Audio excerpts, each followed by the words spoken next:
ಎಲ್ರಿಗೂ ನಮಸ್ಕಾರ. ಈ ವಿಡಿಯೋದಲ್ಲಿ ನಾನು ಸಂಕಷ್ಟಹರ ಗಣೇಶರ ವ್ರತವನ್ನು ಹೇಗೆ ಮಾಡ್ಬೋದು ಅಂತ ತೋರಿಸ್ಕೊಡ್ತೀನಿ. ಬೆಳಗ್ಗೆ ಬೇಗ ಎದ್ದು ನಿತ್ಯ ಕರ್ಮಗಳನ್ನು ಮುಗಿಸಿಕೊಂಡು ತಲೆಗೆ ಸ್ನಾನ ಮಾಡಿ ಬೆಳಗ್ಗೆಯಿಂದ ಸಂಜೆವರೆಗೂ ಉಪವಾಸವಿದ್ದು ಈ ವ್ರತವನ್ನು ನೀವು ಮಾಡಬೇಕಾಗುತ್ತೆ.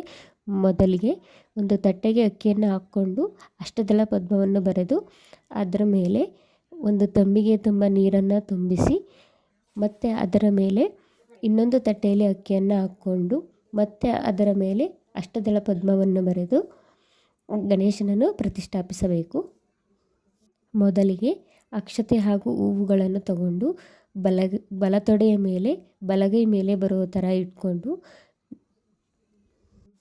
ಹೂವು ಮತ್ತು ಅಕ್ಷತೆಯನ್ನು ಗಣೇಶನ ಮೇಲೆ ಹಾಕಿ ಹೂವು ಮತ್ತು ಗಂಧಾದಿಗಳಿಂದ ನೀವು ಪೂಜೆ ಮಾಡಬೇಕಾಗುತ್ತೆ. ನೀವು ಪೂಜೆ ಮಾಡುವಾಗ ಕೆಂಪು ಹೂವನ್ನು ಮಾತ್ರ ಬಳಸಬೇಕಾಗತ್ತೆ. ನಂತರ ಅಷ್ಟೋತ್ತರವನ್ನು ಮಾಡಬೇಕು. ಪೂಜೆ ಆದಮೇಲೆ ನೀವು ಬುಕ್ಕು ಅಥವಾ ಆ ಥರದ್ದೇನೂ ಇಲ್ಲ ಅಂದರೆ ನೀವು ನಿಮ್ಮ ಮೊಬೈಲಲ್ಲಿ ಸ್ತೋತ್ರಮಾಲಾ ಆ್ಯಪ್ ಅಂತ ಸಿಗುತ್ತೆ, ಅದನ್ನು ಡೌನ್ಲೋಡ್ ಮಾಡ್ಕೊಳ್ಳಿ. ಅದರಲ್ಲಿ ವ್ರತಗಳು ಅಂತ ಇರುತ್ತೆ, ಅದರ ಮೇಲೆ ನೀವು ಕ್ಲಿಕ್ ಮಾಡಿದ್ರೆ ಶ್ರೀ ಸಂಕಷ್ಟಹರ ಗಣೇಶರ ವ್ರತ ಅಂತ ಸಿಗುತ್ತೆ.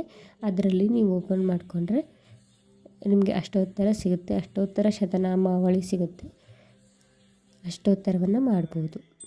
ಅಷ್ಟೋತ್ತರ ಆದಮೇಲೆ ನೀವು ಮೊಬೈಲಲ್ಲೂ ಸಹ ಪ್ಲೇ ಮಾಡ್ಕೊಬೋದು. ಗಣಪತಿ ಅಥರ್ವ ಶೀರ್ಷ ಅಂತ ಸಿಗುತ್ತೆ, ನೀವು ಅದನ್ನು ಪ್ಲೇ ಮಾಡಿಕೊಂಡ್ರೆ ನಿಮಗೆ ಅದರಲ್ಲಿ ಶತನಾಮಾವಳಿ ಪ್ಲೇ ಆಗ್ತಿರುತ್ತೆ. ನೀವು ಪೂಜೆ ಆದ ನಂತರ ನೀವು ವ್ರತಕಥೆಯನ್ನು ಓದಬೇಕು.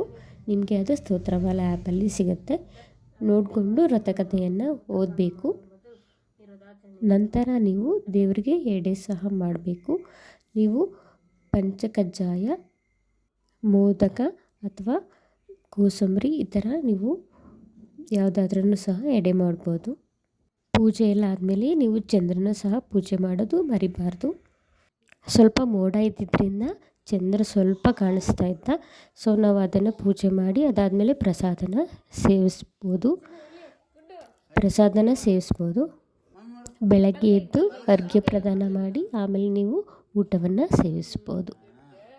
Thank you for watching.